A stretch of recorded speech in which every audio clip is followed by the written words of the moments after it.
Halo teman-teman, perkenalkan nama saya Bella Salsabila. Saya berasal dari Universitas Islam Negeri Sultan Taha Saifuddin Jambi, Fakultas Tarbiyah dan Keguruan Program Studi Manajemen Pendidikan Islam. Video ini saya buat untuk memenuhi tugas akhir semester saya pada mata kuliah Manajemen Sarana dan Prasarana Pendidikan. Pada video kali ini saya akan membahas mengenai teori ruang lingkup sarana dan prasarana pendidikan. Apa aja sih yang ada di dalam teori dari ruang lingkup sarana dan prasarana pendidikan ini? Yuk kepoin terus! Jadi, di dalam teori ruang lingkup sarana dan prasarana pendidikan, yang pertama itu adalah definisi sarana dan prasarana pendidikan. Baiklah, pertama-tama kita akan mengetahui apa itu definisi sarana pendidikan. Jadi, sarana pendidikan itu adalah semua alat yang dipakai langsung di saat kita sedang belajar. Nah, biasanya alat-alat ini bisa digunakan dan bisa dipindah-pindahkan sifatnya oleh guru atau siswa yang sedang melakukan kegiatan belajar dan mengajar. Sedangkan prasarana pendidikan adalah fasilitas utama yang sangat penting dalam mendukung proses pembelajaran. Nah, sarana pendidikan ini tidak dipakai secara langsung, tetapi dia sangat-sangat penting dalam menyokong kegiatan belajar dan mengajar. Dan sarana ini sifatnya tidak bisa dipindah-pindahkan atau dia itu menetap. Selanjutnya kita akan mengetahui perbedaan sarana dan prasarana pendidikan. Nah, pada definisi tadi kita sudah mengetahui bahwa sarana adalah alat yang bisa dipindah-pindahkan dan prasarana adalah sesuatu fasilitas yang menetap. Nah, jadi perbedaan antara keduanya itu sangat bisa kita pahami ya. Karena pada sarana pendidikan itu adalah alat yang bisa dipindah-pindahkan. Bisa kita analisis alat yang bisa dipindah-pindahkan itu apa sih? Jadi alat yang bisa dipindah-pindahkan itu seperti kursi, meja, papan tulis, spidol, buku tulis, dan lain sebagainya. Dan alat yang tidak bisa dipindah-pindahkan itu apa sih? Kalau kita pikir apa ya?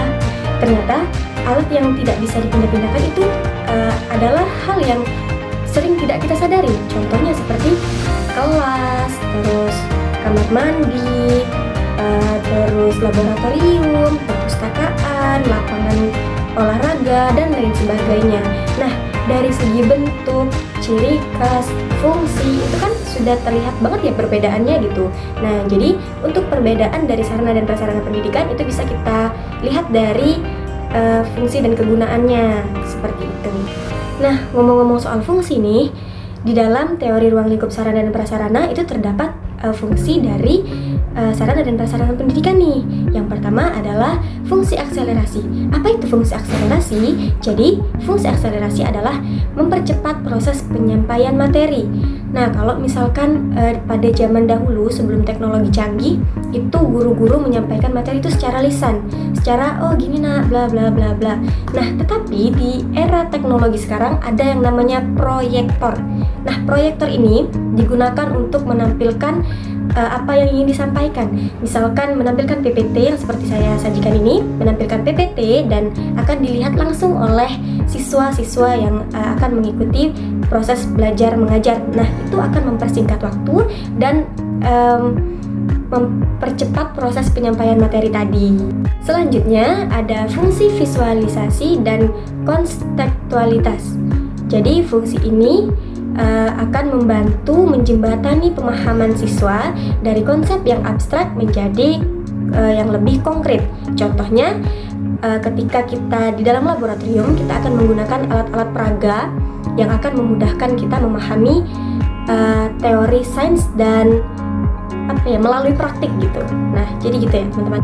Selanjutnya ada fungsi kenyamanan dan psikologis. Nah, jadi di saat kita mempunyai prasarana dan sarana yang sangat efektif, yang baik, seperti gedung sekolah yang kokoh, terus ruang kelas yang sejuk, terus taman sekolah yang asri, dan fasilitas yang mendukung seperti lapangan yang memadai, itu akan membuat siswa lebih kondusif dan lebih merasa senang nih untuk belajar, enjoy nih untuk belajar gitu. Selanjutnya ada fungsi standarisasi. Jadi fungsi standarisasi ini akan memastikan setiap siswa mendapatkan kualitas pendidikan yang sama. Jadi nggak ada perbeda-bedaan, seperti misalkan sekolah ini menerapkan sistem buku paket, dan jadi buku paket itu semuanya sama. Jadi semua siswa itu mendapatkan hal yang sama dan dipastikan kualitas materi yang diterima oleh siswa dalam satu kelas itu akan konsisten. Dan selanjutnya adalah fungsi pengembangan bakat. Jadi fungsi pengembangan bakat ini seperti fasilitas lapangan olahraga, ruang seni, terus laboratorium, terus lab komputer yang berfungsi sebagai wadah yang akan mengeksplorasi dan mengasah potensi non-akademik dari siswa.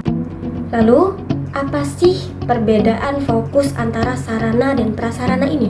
Jadi kalau sarana itu lebih fokus pada teknis pembelajaran seperti alat bantu kegiatan belajar dan mengajar. Nah, kalau prasarana itu lebih fokus pada keberlangsungan sistemnya. Keberlangsungan, misalkan wadah dan fasilitas pendukung dari kegiatan belajar dan mengajar ini. Baik, selanjutnya adalah tujuan dari sarana dan prasarana pendidikan. Jadi secara umum, tujuan sarana dan prasarana pendidikan adalah untuk memberikan layanan profesional di bidang fasilitas agar proses belajar mengajar dapat berjalan secara efektif dan efisien.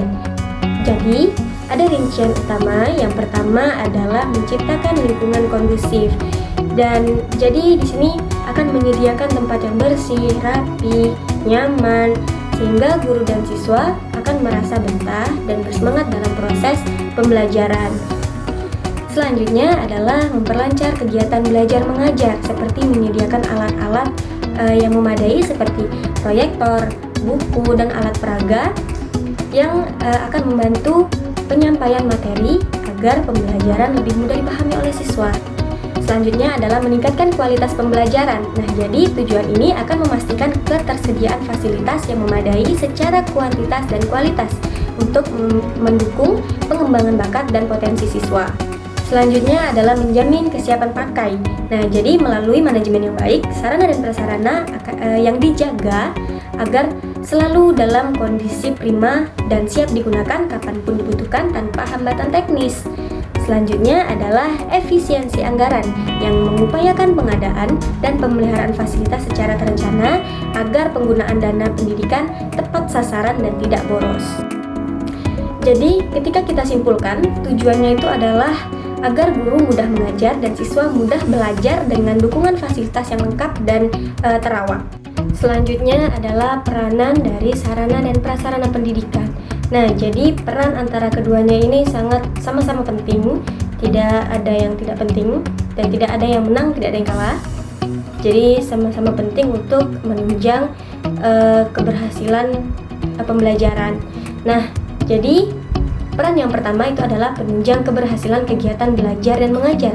Nah, sarana yang lengkap seperti ada alat peraganya, ada proyektornya, ada bukunya, pokoknya lengkap, itu bisa membantu guru menyampaikan materi yang abstrak itu bisa menjadi materi yang lebih nyata, yang akan membuat siswa lebih cepat memahami pembelajaran dan mengurangi resiko terjadinya salah konsep.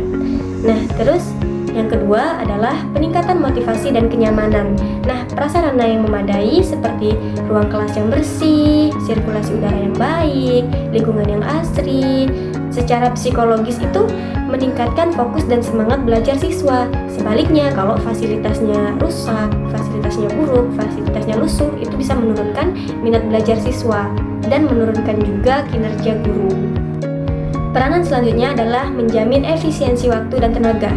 Nah, sarana yang modern seperti akses internet dan perpustakaan digital itu proses pencarian informasinya itu jauh lebih cepat. Jadi, guru tidak perlu menghabiskan banyak waktu untuk hal-hal yang teknis jika peralatan pendukung sudah siap pakai dan berkualitas. Nah, selanjutnya adalah peningkatan citra dan daya saing sekolah. Jadi, sekolah dengan manajemen sarana dan prasarana yang baik akan memiliki nilai jual yang lebih tinggi di mata masyarakat. Fasilitas yang lengkap sering kali menjadi indikator utama orang tua dalam memilih lembaga pendidikan yang berkualitas untuk anak mereka. Nah, jadi memang seperti itu ya kenyataannya.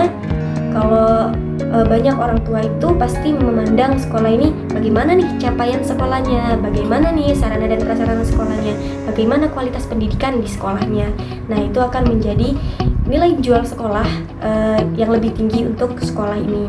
Jadi intinya, peran sarana dan prasarana itu adalah untuk memastikan bahwa potensi kecerdasan intelektual, sosial, dan emosional siswa itu dapat berkembang secara maksimal melalui dukungan lingkungan yang kondusif dan alat yang fungsional. Jadi dapat kita simpulkan bahwa sarana dan prasarana itu adalah satu kesatuan yang sistemik yang tidak dapat dipisahkan dalam upaya mencapai tujuan pendidikan. Nah, dari segi fungsi, sarana dan prasarana pendidikan berfungsi sebagai pendukung teknis dan lingkungan yang mengubah potensi pembelajaran menjadi hasil nyata. Tanpa salah satunya, proses pendidikan menjadi tidak efektif. Selanjutnya, teori ini mencakup seluruh siklus hidup fasilitas, mulai dari perencanaan, pengadaan, hingga pemeliharaan dan penghapusan. Dan standar keberhasilan dari pendidikan sangat bergantung pada pemenuhan standar nasional sarana dan prasarana pendidikan, di mana kelengkapan fasilitas berbanding lurus dengan peningkatan motivasi belajar dan kemudahan guru dalam mengajar. Dan sarana dan prasarana pendidikan bukan hanya sekedar benda fisik, melainkan investasi strategis untuk menciptakan lingkungan belajar yang kondusif, aman, dan relevan dengan perkembangan zaman. Jadi intinya kesuksesan pendidikan tidak hanya ditentukan oleh kurikulum dan guru, tetapi juga oleh sejauh mana sarana dan prasarana dikelola secara optimal untuk melayani kebutuhan belajar siswa. Baik, itulah tadi yang dapat saya sampaikan. Saya sadar apa yang saya sampaikan ini belum maksimal dan belum sepenuhnya benar, dan masih banyak sekali kesalahan. Saya mohon maaf atas apapun kesalahan dari perkataan saya dan perbuatan saya, dan saya ingin mengucapkan terima kasih karena sudah menonton sejauh ini. Dan saya akhiri, bye bye guys.